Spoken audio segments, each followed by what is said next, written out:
कहानी 30 दिन की गिरफ्तारी, मंत्री की कुर्सी खत्म।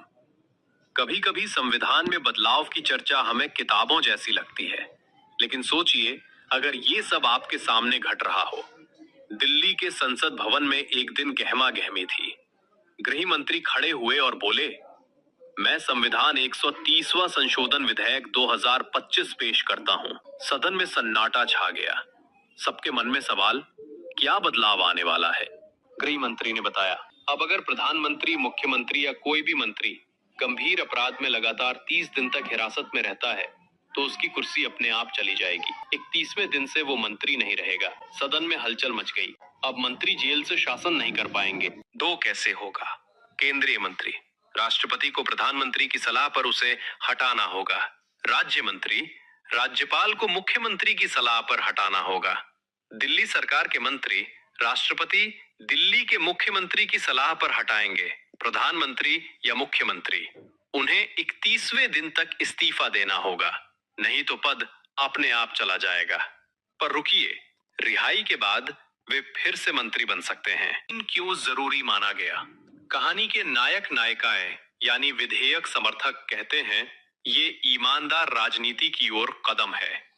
सुप्रीम कोर्ट ने भी मनोज नारूला केस 2014 कहा था कि मंत्री बनाते समय नैतिकता देखनी चाहिए। आम सरकारी कर्मचारी 48 घंटे की हिरासत पर निलंबित हो जाते हैं, तो मंत्री क्यों नहीं? विरोध की आवाज कहानी का दूसरा पहलू भी है। विरोधी नेता बोले, कहीं सरकारें ईडी, सीबीआई का दुरुपयोग कर विपक्षी नेताओं को गिरफ्तार न करा दें। अभी तो सिद्ध होने तक निर्दोष का सिद्धांत है।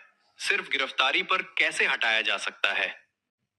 सांसद और विधायक तो दोष सिद्ध होने पर ही अयोग्य होते हैं, मंत्री क्यों नहीं? रिहाई के बाद फिर से मंत्री बनने की अनुमति से रिवॉल्विंग डोर यानी बार बार इस्तीफा और वापसी का खेल शुरू होगा। पुराना कानून और न्यायालय के फैसले, जन प्रतिनिधित्व अधिनियम 1951, दोष सिद्ध होने पर ही अयोग्यता आती है। Lily Thomas case 2013, supreme court ने कहा, दोष सिद्धि होते ही सदस्यता जाएगी।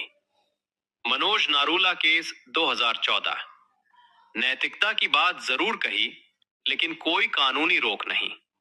6, आगे का रास्ता छात्रों के लिए सोचने की बात। क्या ऐसा कानून होना चाहिए कि मंत्री सस्पेंड हों, हटाए ना जाएं? क्या पार्टियां खुद ये तय करें कि अपराध के आरोपियों को टिकट ही ना दें? क्या गंभीर मामलों के मुकदमे फास्ट ट्रैक कोर्ट में चलें? क्या एक स्वतंत्र पैनल बनाया जाए जो तय करे कि हटाना उचित है या नहीं? ये कहानी हमें सिखाती है कि संविधान में बदलाव सिर्फ शब्दों का खेल नहीं, बल्कि राजनीति, नैतिकता और न्याय, तीनों के बीच संतुलन बनाने की कोशिश है। अगली बार जब आप 130वां संविधान संशोधन सुने तो याद रखिए, ये एक ऐसा प्रस्ताव है जो कहता है, अगर मंत्री जेल में है तो शासन बाहर होना चाहिए, लेकिन ये भी देखना होगा कि कहीं कानून का गलत इस्तेमाल तो नहीं हो रहा।